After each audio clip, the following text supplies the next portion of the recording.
Hello friends, ఇవాళే మన శంకర వరప్రసాద్ గారు మూవీ ప్రీమియర్స్ పడ్డాయి. జస్ట్ ఇప్పుడే షో కంప్లీట్ అయింది.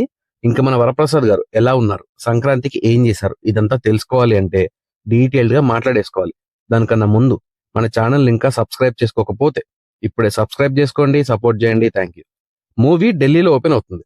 శంకర వరప్రసాద్ గారు చీఫ్ సెక్యూరిటీ ఆఫీసర్. ఆయనకి మ్యారేజ్ లైఫ్ లో కొన్ని ప్రాబ్లమ్స్ ఉంటాయి. సో ఈ ప్రాబ్లమ్స్ ని ఎలా క్లియర్ చేశారు, ఈ ప్రాసెస్ లో ఆయన ఏం చేశారు, ఇందులో వెంకీ రోల్ ఏంటి, ఇలా మూవీ రన్ అవుతుంది. ఇంకా మూవీ ఎలా ఉందంటే బాగుంది. Clean family entertainer. సరే, ఫస్ట్ ఈ మూవీకి ఉన్న మేజర్ పాజిటివ్స్ గురించి మాట్లాడుకుంటే, ఫస్ట్ ఈజ్ డెఫినెట్లీ చిరంజీవి గారు. ఆయన కంబ్యాక్ తర్వాత ఇలాంటి ఒక కామిక్ జానర్ ని ఫుల్ ఫ్లెడ్జ్డ్ గా టచ్ చేయలేదు. కానీ ఈ మూవీతో ఆయనలో ఉన్న కామెడీ యాంగిల్ ని కంప్లీట్ గా చూపించారు. బేసిక్ గా చిరంజీవి గారికి మాస్ మూవీస్ లో ఎంత ఫాలోయింగ్ ఉందో అందరికీ తెలుసు. బట్ ఆయనకి అదొకటే కాదు, ఈ comic characterisations and family entertainers లో కూడా ఆయనకి సెపరేట్ మార్క్ ఉంది. అనిల్ ఇదే పాయింట్ ని పట్టుకుని దాన్ని బేస్ చేసుకుని మూవీ డిజైన్ చేశారు. వరప్రసాద్ క్యారెక్టర్ లో చిరంజీవి గారు పర్ఫెక్ట్ గా బ్లెండ్ అయిపోయారు. Venky was also and added advantage. Second half లో వస్తుంది వెంకీ గౌడ రోల్. ఎప్పుడైతే ఈ క్యారెక్టర్ ఇంట్రడ్యూస్ అవుతుందో మూవీకి ఒక కొత్త ఎనర్జీ వస్తుంది. ఇంకా అక్కడి నుంచి మూవీ హై పేస్ లో వెళ్తూనే ఉంటుంది. బీమ్స్ బీజిఎం కూడా బాగుంది. ఎస్పెషల్లీ బాస్ అనే బీజిఎం చాలా బాగా వర్క్ అయింది. సాంగ్స్ కూడా బాగున్నాయి. సినిమాటోగ్రఫీ కూడా బాగుంది. టెక్నికల్ గా మూవీ సాలిడ్ ఉంది. ఇంకా నెగటివ్స్ విషయానికి వస్తే ప్రెడిక్టబుల్ స్టోరీ లైన్ ఉంటుంది. ఆల్రెడీ చాలా మూవీస్ వచ్చాయి ఆల్మోస్ట్ సేమ్ లైన్ తో. మళ్ళీ అదే ప్యాటర్న్ చూస్ చేసుకున్నారు. కంపారిజన్ కాదులే కానీ సిమిలారిటీ చెప్పాలంటే తమిళ్లో ఒక మూవీ ఉంటుంది, అజిత్ అండ్ నయనతార యాక్ట్ చేశారు. ఆల్మోస్ట్ అలాంటి కంటెంట్ ఉంటుంది. కాకపోతే అక్కడ family movie mixed with mass elements ఉంటే ఇది complete family entertainer. Villain role అనేది స్ట్రాంగ్ గా లేకపోవడం కూడా మూవీలో డ్రాబ్యాక్. విలన్ అయితే మరీ regular revenge story. First half లో స్ట్రెచ్ అయిన సీక్వెన్స్ ఒకటి ఉంటుంది, అది కూడా ఫాస్ట్ గా కంప్లీట్ అయిపోతుంది.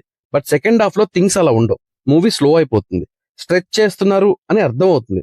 అక్కడక్కడ మంచి సీన్స్ పడతాయి, బట్ ప్రీ క్లైమాక్స్ వరకు స్లోగానే ఉంటుంది. ఫస్ట్ హాఫ్ లో పిల్లల ఎమోషన్ బాగా వర్క్ అయింది, కానీ సెకండ్ హాఫ్ లో ఇది కొంచెం డైల్యూట్ అయిపోయింది compare to second half. First half లో ఎమోషన్ బాగుంటుంది, ఫ్లాష్ బ్యాక్ పోర్షన్స్ బాగుంటాయి, ఎడిటింగ్ కూడా బాగుంటుంది.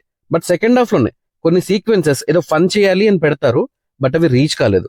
అనిల్ ప్రీవియస్ మూవీ సంక్రాంతికి వస్తున్నాం టైటిల్, ఈ మూవీ టైటిల్ కూడా క్లాస్ గా ఉన్నాయి. సో ఆల్మోస్ట్ సిమిలర్ స్టోరీ ఉంటుంది అనే ఫీలింగ్ ఉంది చాలా మందికి. రెండు ఫ్యామిలీ ఎంటర్టైనర్సే, కాకపోతే ఇక్కడ ట్రీట్మెంట్ వేరేలా ఉంటుంది. చిరంజీవి గారు చాలా యంగ్ గా కనిపిస్తారు మూవీలో. చాలా పర్ఫెక్ట్ గా ఫిట్ అయ్యారు రోల్లో. యంగ్ గా చూపించారు కనుక అన్నెసెసరీ కమర్షియల్ ఎలిమెంట్స్ ఏం పెట్టలేదు మూవీలో. ఎంత కావాలో అంతే ఉంటుంది.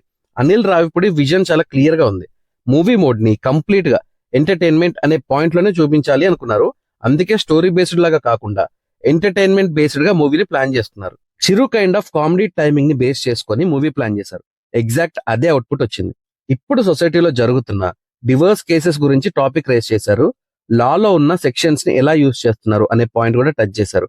హస్బెండ్ సిచ్యువేషన్స్ గురించి కూడా కొంచెం బ్రీఫింగ్ ఉంటుంది. ఈ పాయింట్స్ ఇన్వాల్వ్ చేయడం, టచ్ చేయడం కూడా బాగుంది. సో ఇంకా పర్ఫార్మెన్సెస్ వైజ్ చిరంజీవి గారు నెయిల్డ్ ఇట్. వరప్రసాద్ రోల్ ని చాలా ఈజ్ తో పుల్ చేశారు. చాలా రోజుల తర్వాత వింటేజ్ కామెడీ టైమింగ్ చూస్తాం మనం.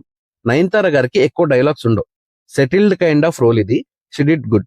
చిరు పక్కనున్న గ్యాంగ్ వల్ల అయితే పెద్ద కామెడీ ఏం జనరేట్ కాలేదు. Venky was too good. Once Venky Gowda role introduce అయ్యాక మూవీకి చాలా ఎనర్జీ వస్తుంది. అది ఆన్ స్క్రీన్ ఫీల్ అవుతాం మనం. బీమ్స్ మ్యూజిక్ బాగుంది, ఎస్పెషల్లీ బాస్ బీజిఎం బాగుంది అండ్ చాలా వరకు బీజిఎంస్ వర్క్ అయ్యాయి. సమీర్ రెడ్డి సినిమాటోగ్రఫీ కూడా బాగుంది. టెక్నికల్ వాల్యూస్ బాగున్నాయి, ప్రొడక్షన్ వాల్యూస్ కూడా బాగున్నాయి. ఇంకా రైటర్ డైరెక్టర్ అనిల్ రావిపూడి ఆయన అనుకున్న పాయింట్ ని డెలివర్ చేశారు. సంక్రాంతి అంటే చాలా ఎంటర్టైనింగ్ ఫెస్టివల్. సో సంక్రాంతికి అలాంటి కంప్లీట్ ఫ్యామిలీ ఎంటర్టైనర్ చూపించాలి అనుకున్నారు, అదే ప్రజెంట్ చేశారు. అఫ్ కోర్స్ అక్కడక్కడ కొన్ని ఇష్యూస్ ఉంటాయి, but end of the day point was clear. So ఇంకా మూవీ ఎలా ఉందంటే సంక్రాంతికి ఎలాంటి ఫ్యామిలీ ఎంటర్టైనర్ మూవీ చూసి ఎంజాయ్ చేస్తారు, అదే మన శంకర వరప్రసాద్ గారు పండక్కి వచ్చేసారు. నాకైతే మూవీ నచ్చింది.